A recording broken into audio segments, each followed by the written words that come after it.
All right, Aquarius, welcome to your February of 2015 horoscope. My name is Athen. All right, so the emphasis this month is on your first house. It's about you, yourself, your identity, your self-identity, how others see you, also your goals, your ambitions, your overall sense of courage, confidence, and what you want and desires in life. All of that stuff is first house, but also finishing some things up in your 12th house too. It's kind of this mixed bag, interestingly. You still have Mercury going retrograde in your 12th house of behind-the-scenes activity, spirituality, rest, relaxation, meditation, etc. The Sun's going to be there up until mid-month once he goes over your ascendant and then into your first house. So definitely for the first half of the month, still this emphasis on 12th house activities, and this is what was the emphasis last month in January. So finishing some things up in that sector, and with Mercury retrograde, they're also finishing up some things you're learning about, some behind-the-scenes activities or things that are illuminating your psyche in some sense, maybe listening to your dreams and such. So we'll talk more about that when we get to Mercury retrograde, but that's what we're leading into this month, is from the 12th into the first house. Now, it all starts at the beginning on the 1st, when we have Venus going conjunct Neptune in your first house. So there's been this spiritual process to you guys going on with Neptune in your first. You know, not quite knowing exactly who you are in many ways. You know, Neptune kind of blurs the lines of identity, and it's, even though that's what the first house is, wherever Neptune is, it's releasing it and not needing to know exactly who you are, what you're doing, what your goals even are. It's just taking the back seat, allowing it to flow and be the way that it is. Now, if you do that and you are going with that flow, on the 1st you'll find that very enjoyable. Venus going over Neptune is a good spiritual connection here. I think you're going to be enjoying it anyways. It's just a connection to spirit, a connection to your inner spiritual self. And this is very enjoyable, and it's very compassionate too. Also, having good compassion and understanding for yourself is a very strong emblem of this, because right now the focus is on you, and you are very important. If you're not taking care of yourself, then you're not loving yourself, you're not having that compassion for yourself, then you can't have any compassion, love for anyone else. It has to, they're essentially just one and the same thing. There's no difference. And so right now it's just on a physical plane. It's just more about you taking care of yourself in terms of enjoying yourself. And this is a month where you could be feeling pretty good, looking pretty good. Venus in the first house is really like kind of looking good, or at least you could be if you choose to, if you want to, and stepping into that and enjoying all of those beautiful things about the self. Now on the 3rd, we've got the full moon taking place, and this is in your guys' 6th house, which is about your self-improvement, your routine, your health, your day-to-day activities. And so this is illuminating now for for around the 3rd, and this is seeing it very clearly in terms of exactly what your what it is you perhaps are improving, or for those of you who've been involved in some sort of self-improvement over the past 6 months. This can be mental improvement, spiritual, emotional, what have you. So whatever that is, it's really becoming very aware of it around the 6th, and perhaps even seeing some abundance from that sector as well. You've had Jupiter transiting that 6th house. He's retrograde this month, so perhaps there's still some reflection, but in either case, it's seeing the abundance that is in your life when you are in good health, when you're taking care of yourself, when there's enough time in your day, and you're taking care of your routine. So very nice there, good culmination point there, probably feeling quite improved, I would say, or at least could be if you're aware of all of the self-improvement that maybe you have been doing over the past 6 months, or the past month even too. Now, on the 6th, we've got the Sun opposite Jupiter involving the 6th house and the 12th house. So there's definitely some balancing needing to take place here. But I think it's not needing as much as it's just natural. Because last month, you had a lot of emphasis between balancing the 12th and the 6th as well. So something else here, it's Jupiter, it's light, it's buoyant. It's perhaps just not being overly optimistic about either the spiritual side of life or the mundane aspect of life, taking care of your self-improvement, discipline and stuff. So having a nice balance between what you're doing on that, health and day-to-day with the spiritual side, with going within, because there's that activity there as well. But seeing them as one and the same. Essentially seeing that, when you are sleeping enough, when you are meditating, there is that presence in your day, and you're overall just seeing the spirituality in your day-to-day experience, then you're enjoying it. Obviously, that's quite healing and feeling very good as well. So just balancing the 6th and the 12th, seeing the spirituality in the day-to-day, and then also seeing the importance of how your spirituality can be put to practical use. Very important with these two houses. Now on the 8th, we've got Venus going over Chiron, so some sort of healing taking place. You've had Chiron in your first house in Aquarius, healing you in terms of perhaps how you feel about your goals, your ambitions, even your confidence. So for all of you, it's a little bit of a different degree, but on the 8th, you're going to be feeling probably quite confident, quite good and healed in regards to that. And so tap into that.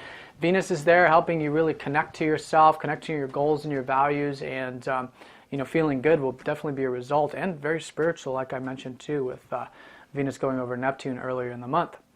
Now on the 11th, we've got Mercury going station direct, and this is happening in that 12th house. So like I said, any type of spiritual lessons you've been reflecting on, working behind the scenes, learning more about your psyche, your dream space, now it goes direct on the 11th, taking all of these things you learned last month in January and also the first half of this month, and now starting to put it into practice, putting it into action and improvement. And so that's going to be taking you into March. So continuously improve on these spiritual matters, continuously, put in whatever you've learned spiritually about yourself, or how important perhaps, meditation is, or presence in your day. It can go so many different ways for you individually, but something in that sector was learned and will be learned, and so implementing it from the 11th onward. Now on the 12th, we've got Mars going into Pisces, and then the Sun going into your first house, into Aquarius. So there's definitely a shift here, and it's like I was saying, from the 12th to the 1st, we're definitely going to notice it mid-month, especially once the Sun goes into your first house.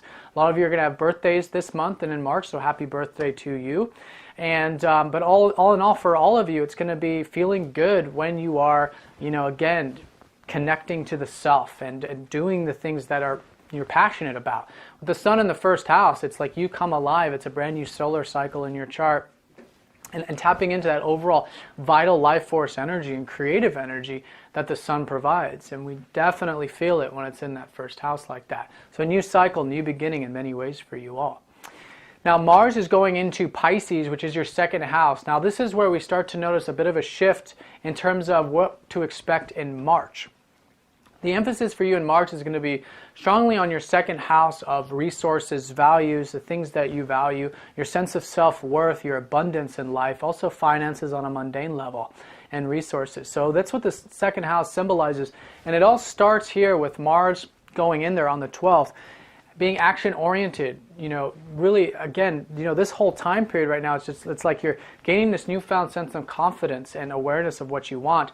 Then when Mars goes into the second, it's actually doing it and going after it and putting energy into attracting and creating more abundance in your life. And I don't just mean shallow, everyday sort of abundance, like necessarily more money. That's not what we truly want. You really want to ask yourself what it is that money provides you, and really focus on what the actual values are in your life.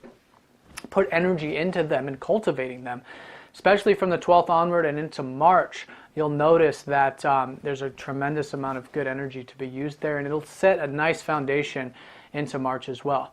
Now Venus is going to go into that second house a few days after on the 15th, and they're going to be very close to each other for the second half of this month, which automatically means a very strong energy. Venus and Mars together is like the masculine and feminine energies melded together.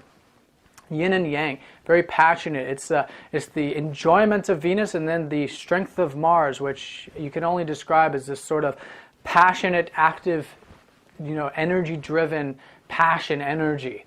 And so that's going to be in your second house. And that's going to, again, be setting the stage for March. So second half of the month, connect to your values. Step into this newfound sense of self-worth. Express it, be it, put it into action. Enjoy these new values, perhaps, if you are cultivating them. But enjoy the things in life that that you really value, and that's essentially what the second house is showing you, what you truly want and value in life, and see the abundance there. Enjoy it with Venus. Now, let's see. On the 18th, we've got the new moon taking place in your first house, and so all this emphasis here on your first. Definitely here around the 18th, something new. Perhaps a new sense of self, and again with Neptune there, it's maybe not very clear, but there's something new here, and could be a new goal, new ambition, new clarity about yourself. Whatever it is, cultivate it. This is the energy you want to cultivate into March of this new moon. Around the new moon, around the 18th, sit with it, feel it, and then as the month progresses and into March, cultivate it, nurture it, and then when we have the full moon, there will be fruition from that. So it's all about these goals, ambitions that you have personally, and anything else first house related. Now, like I said, Mars, Venus on the 21st, 22nd, those are going to be very powerful days in terms of that second house.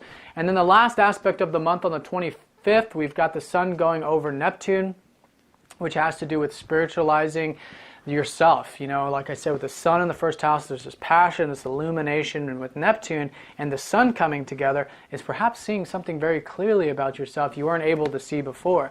Because Neptune can create that spiritual nebulousness where we're not able to really see things very clearly. But when the Sun, the lighting, illuminating force goes over it, then we can see it.